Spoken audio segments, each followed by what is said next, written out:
أَلَمْ تَرَ إِلَى الَّذِينَ أُوتُوا نَصِيبًا مِّنَ الْكِتَابِ يُؤْمِنُونَ بِالْجِبْتِ وَالطَّاغُوتِ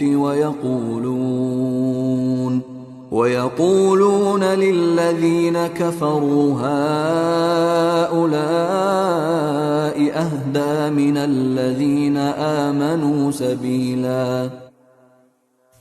جن لوگوں کو کتاب یعنی تورات کے علم میں سے ایک حصہ دیا گیا تھا، کیا تم نے ان کو نہیں دیکھا کہ وہ کس طرح بتوں اور شیطان کی تصدیق کر رہے ہیں، اور کافروں یعنی بت پرستوں کے بارے میں کہتے ہیں کہ یہ مومنوں سے زیادہ سیدھے راستے پر ہیں۔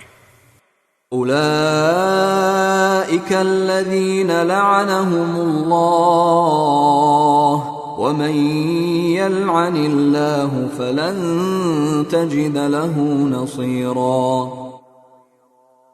یہ وہ لوگ ہیں جن پر اللہ نے پھٹکار ڈال رکھی ہے، اور جس پر اللہ پھٹکار ڈال دے اس کے لیے تم کوئی مددگار نہیں پاؤ گے۔